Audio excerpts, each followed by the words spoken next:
जैसा कि अब तक आप सबको पता चल गया होगा कि हमारी वर्चुअल क्लासेस स्टार्ट हो गई हैं, यानी घर में बैठकर आप अपने सारे विषय पढ़ेंगे। इसी क्रम में मैं रूबी सिंह आप सबकी हिंदी शिक्षिका Bagdogra sister Nivedita English school से आज कक्षा 3 का प्रथम पाठ पढ़ाने जा रही हूँ। बच्चों, जैसा कि हम क्लास में करते थे, जब भी मैं पढ़ाती थी आप लोग अपने बुक्स खोल के अपने पास रखते थे, अपनी पुस्तक खोलते थे, बिल्कुल उसी तरह इस क्लास में भी करेंगे। जो भी मैं पढ़ाने जा रही हूँ आप भी अपनी अपनी पुस्तकें खोलिए, पाठ 1 निकालिए। पुस्तक है सुबोध भारती। सबके पास पुस्तक होनी चाहिए, ठीक है। अभी आप लोगों ने पुस्तकें खोल ली, चलिए पृष्ठ 9 निकालिए।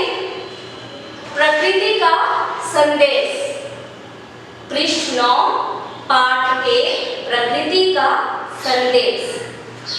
और जैसे जैसे मैं पढ़ रही हूँ, लाइन से जिस तरह आप क्लास में करते थे, अपनी उंगलियों को एक एक लाइन पे रखेंगे और मेरे साथ पढ़ेंगे।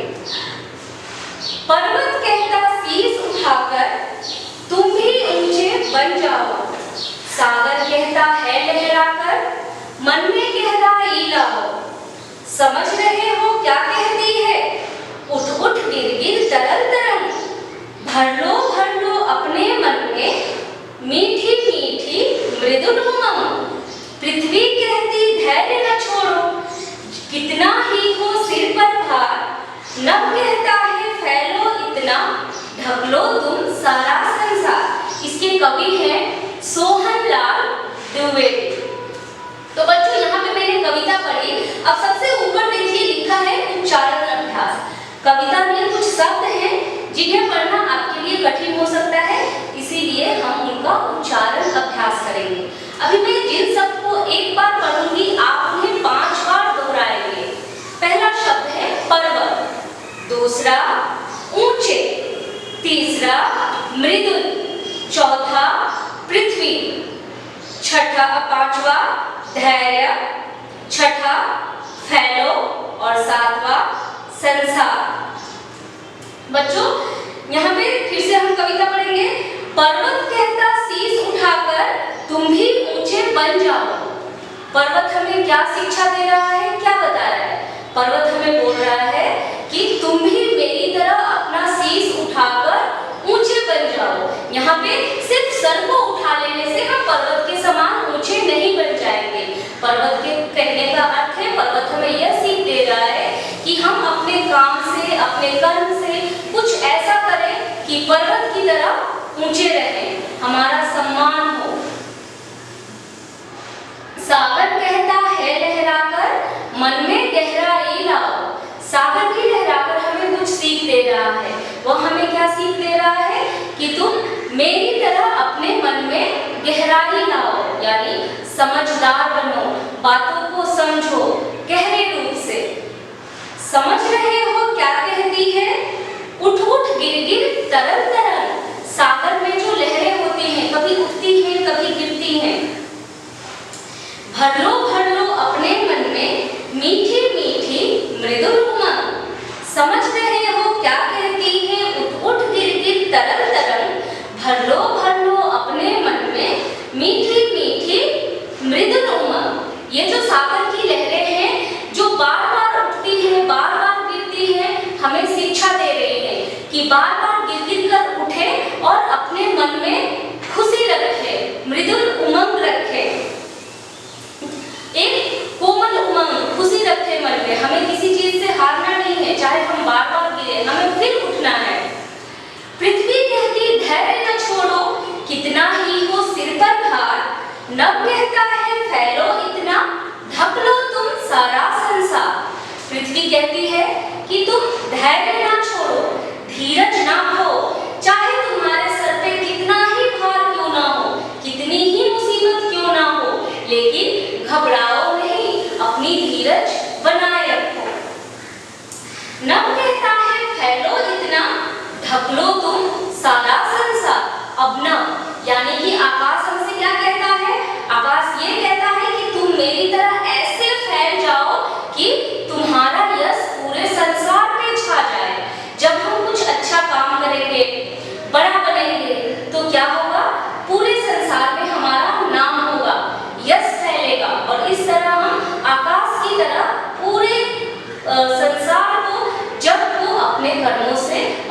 यश से ढक लेंगे। यानी इस कविता में प्रकृति का हर एक चीज हमें एक सीख दे रहा है, एक प्रेरणा दे रहा है। जैसे पर्वत हमें ऊंचा बनने की सीख दे रहा है, सागर हमें गहरा होने की सीख दे रहा है, मन में गहराई लाने को कह रहा है। सागर की लहरें हमें बार बार गिरकर उठने की सीख दे रही हैं और हमेशा मृदुल तरह खुश रहने की सीख दे रही हैं। पृथ्वी हमें हर भार के साथ, हर मुसीबत के साथ अपने धीरज को बनाए रखने की शिक्षा दे रही है और आकाश हमें पूरे विश्व में, जग में अपनी ख्याति को फैलाने की शिक्षा दे रहा है। बच्चों, अब मैं चाहूंगी कि आप इस कविता को बार बार पढ़ें और पढ़ने के बाद इसकी जो शब्दार्थ है उन्हें अपनी कॉपी में लिखें। पहले हम शब्दार्थ देख लेते हैं। पहला शब्द है पर्वत, यानी कि पहाड़, माउंटेन, ऊंचे, महान, ग्रेट, गहराई, गंभीरता, डीपनेस, तरंग, लहर, वेव, मृदुल, कोमल, सॉफ्ट, धैर्य, धीरज, पेशेंस। ये सब हम अभ्यास शुरू करने से पहले अपनी कॉपी में लिखेंगे। आप सबको अपनी कॉपी में लिखनी है और आप सभी से कहूंगी मैं कि जब भी आप अपना अभ्यास कार्य करें तो आपकी हैंडराइटिंग बहुत अच्छी होनी चाहिए, है ना, और काम सबका कंप्लीट होना चाहिए। तो ठीक है, अब आप इस कविता को जोर जोर से पढ़िए, इसके बाद हम अभ्यास कार्य करेंगे। बच्चों, अब आप सब पृष्ठ संख्या 10 निकालेंगे। पहले पाठ का पृष्ठ संख्या 10, जिसमें है अभ्यास, जिसमें कि अभ्यास है जो हम करने जा रहे हैं। पहला प्रश्न है मौखिक। मैं बता दूं कि जो भी मौखिक या लिखित प्रश्न है उनको अगर आपको आता है तो उन्हें आप अपने शब्दों में भी लिख सकते हैं।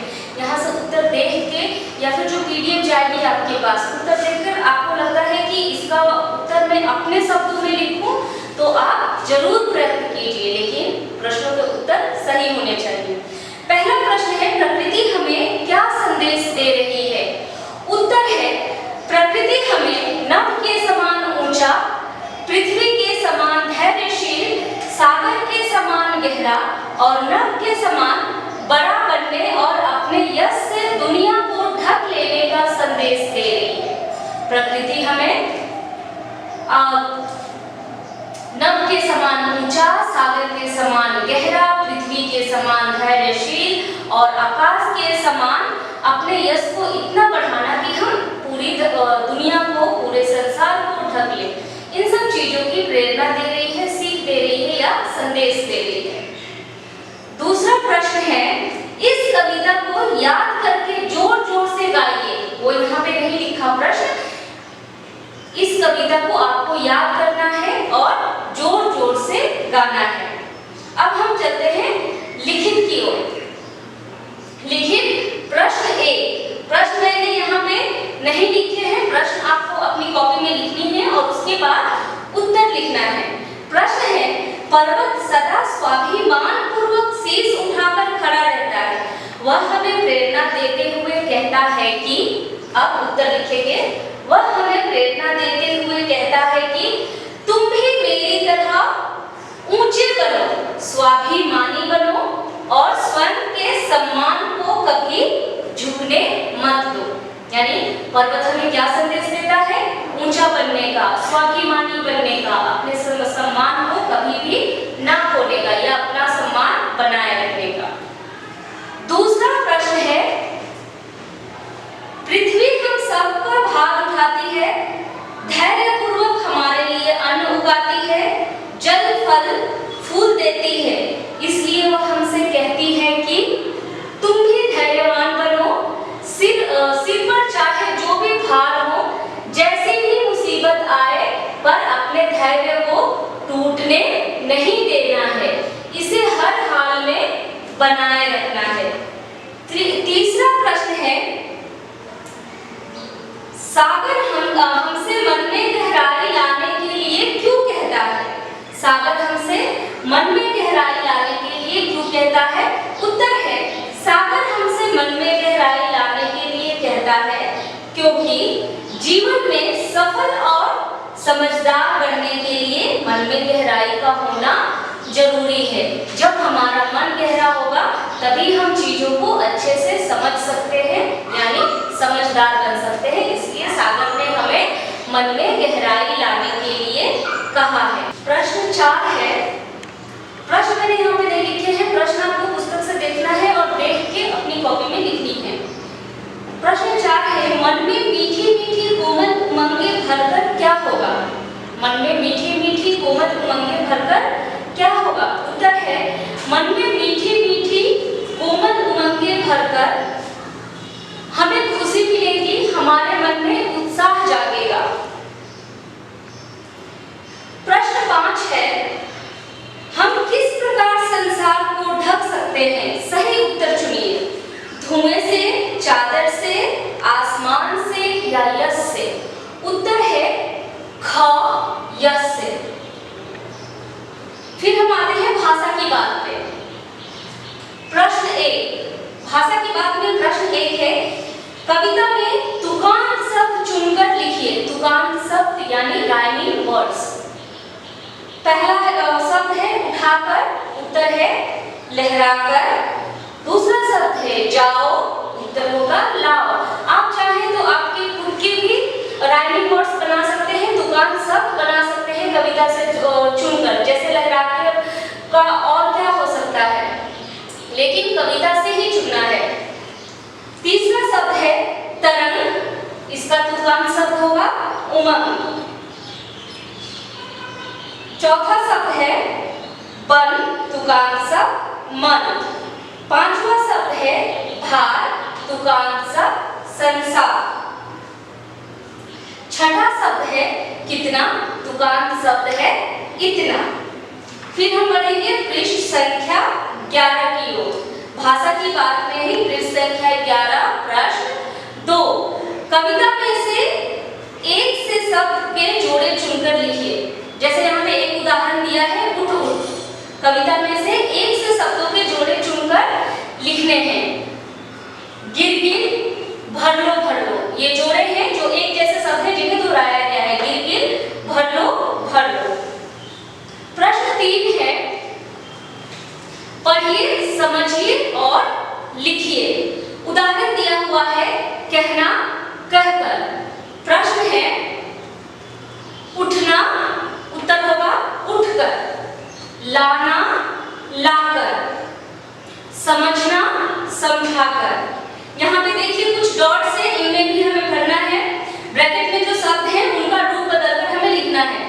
अपने मन में मीठी मीठी उमंगें डैश, ये लहरें कहाँ जा रही हैं? ब्रैकेट में है भरना, उत्तर लिखेंगे भरकर। प्रश्न आप सब कॉपी में जरूर लिखेंगे, उत्तर यहाँ से देख सकते हैं। अगर यहाँ पे देखने में आपको कोई भी परेशानी है, आपके पास PDF जाएगा, वहां से देख के लिखेंगे, लेकिन काम सबका कंप्लीट होना चाहिए। तो भरकर लिखा। फिर दूसरा डॉट है धीरज डैश कोई भी सफलता कैसे पा सकता है? ब्रैकेट में शब्द है छोड़ना, उत्तर होगा छोड़कर। धीरज छोड़कर कोई भी सफलता कैसे पा सकता है? तीसरा डॉट है बादलों ने सूर्य को डैश न जाने कहां छिपा दिया। ब्रैकेट में शब्द है ढकना, उत्तर होगा ढककर। बादलों ने सूर्य को ढककर न जाने कहां छिपा दिया। नंबर ख है उठाना। यहाँ पे देखिए उदाहरण दिया हुआ है, उठाना को उठाकर लिखा हुआ है। फिर दूसरा शब्द है गिराना, तो गिराकर, अगर उठाना को उठाकर लिखेंगे तो गिराना को क्या लिखेंगे? गिराकर। समझाना को समझाकर। तो डॉट में पहला डॉट है प्रकृति हमें डैश बहुत कुछ कहती है। ब्रैकेट में है समझाना, उत्तर होगा समझाकर। प्रकृति हमें समझाकर बहुत कुछ कहती है। दूसरा डॉट है हम अपने आसपास को साफ सुथरा डैश प्रकृति को खुश कर सकते हैं बनाना, उत्तर है बनाकर। हम अपने आसपास को साफ सुथरा बनाकर प्रकृति को खुश कर सकते हैं। प्रश्न 4 नंबर प्रश्न है दो पर्यायवाची शब्द चुनिए और बोलकर लिखिए। यहाँ पे बॉक्स में पर्यायवाची शब्द के उदाहरण दिया हुआ है, हमें बस यहाँ से चुनकर यहाँ पे भर देना है कि किस शब्द का पर्यायवाची शब्द क्या होगा। जैसे पर्वत को हम पहाड़ डैश और डैश भी कहते हैं। उत्तर होगा पर्वत को हम अचल और सैल भी कहते हैं। दूसरा है नंबर ख, सागर समुद्र डैश और डैश भी कहलाता है। उत्तर होगा सागर समुद्र और, चलिए नंबर 4 का ख है सागर समुद्र डैश और डैश भी कहलाता है। उत्तर है सागर समुद्र सिंधु और जलधि भी कहलाता है, यानी सागर के दूसरे नाम सिंधु और जलधि भी हैं। सागर के दूसरे नाम सिंधु और जलधि भी हैं। ग नंबर है पृथ्वी के दूसरे नाम धरती डैश और डैश भी हैं। उत्तर है धरा और वसुधा, यानी पृथ्वी के दूसरे नाम धरती वसुधा और धरा या फिर धरा और वसुधा भी हैं। नंबर 5 है उदाहरण समझकर सही वाक्य बनाइए। यहाँ पे उदाहरण दिया हुआ है पर्वत कहता शीश उठाकर, इसे लिखा गया है पर्वत शीश उठाकर कहता है। क नंबर प्रश्न है सागर कहता है लहराकर, तो इसे हम उदाहरण के हिसाब से लिखेंगे सागर लहराकर कहता है। सागर कहता है लहराकर, सागर लहराकर कहता है। कितना ही हो सिर पर भार, सिर पर कितना ही भार हो। नंबर ख कितना ही हो सिर पर भार, उत्तर है सिर पर कितना ही भार हो। ग नंबर है ढक लो तुम सारा संसार, उत्तर है तुम सारा संसार ढक लो। ग नंबर ढक लो तुम सारा संसार, उत्तर है तुम सारा संसार ढक लो। अब आप सब पृष्ठ 12 खोलेंगे। यहाँ पे देखिए प्रश्न है किसी बगीचे में जाकर फूलों के पौधों को देखिए और 5 वाक्य लिखिए। 3 फूलों, तो दूसरा प्रश्न है 3 फूलों के चित्र बनाइए या चिपकाइए और उनके नाम लिखिए। यहाँ पे आपको 5, यहाँ पर आपको किसी बगीचे में जाकर फूलों के पौधों को देखना है और 5 वाक्य लिखना है फूलों के ऊपर, फूलों के पौधों के ऊपर।